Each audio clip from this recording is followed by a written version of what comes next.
আমার আজকে মনে অনেক শান্তি লাগতেছে। কেন জানি মনটা খালি গান গাইতে ইচ্ছা করতেছে। কাউকে তো আশেপাশে দেখছিও না। দেখি ওটা কে আসতেছে। আরে ওটা তো দেখি যে বল্টু। বল্টু, বল্টু, বল্টু রে। কিরে মিঠু, দাঁড়া আসতেছি। তুই নাকি অনেক বড় শিল্পী হয়ে গেছিস, যেখানে সেখানে খালি গান গাস। গ্রামের আমাকে ওই যে সাদেকুল আছে না, সে বলতেছে আরে মিঠু তো অনেক বড় শিল্পী হয়ে গেছে। তো কি জন্য ডাকছিস বল? আরে বস বস, আজকে আমার মনটা খুব ভালো, তোকে একটা গান শোনাই, বস।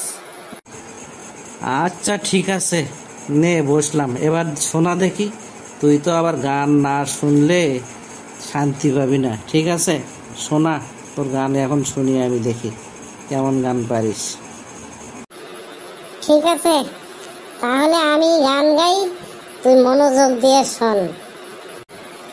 পাগল মোহন, মোহন রে মোহন, কেন এত কথা বলে?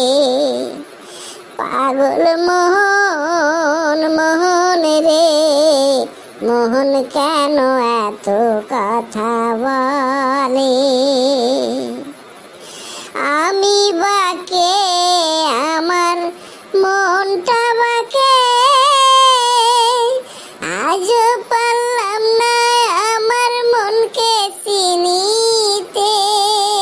পাগল মোহন রে মোহন, কেন এত কথা বলে? এই বল্টু, দেখছিস কত সুন্দর গান গাইলাম আমি? ভালো লাগছে না? কিরে মিঠু, তুই এত সুন্দর গান গাইতে পারিস? তোর গান শুনে তো আমি মুগ্ধ হয়ে গেলাম। লোকে তো ঠিকই বলেছে যে মিঠু শিল্পী হয়ে গেছে। তুই তো ভবিষ্যতে অনেক বড় শিল্পী হবি রে মিঠু। ঠিক আছে রে বল্টু, তুই তাহলে একবার থাক। আমার আবার ওই যে ক্লাবে গানের প্র্যাকটিস আছে, আমি চলে গেলাম। ঠিক আছে, থাক রে দোস্ত, থাক।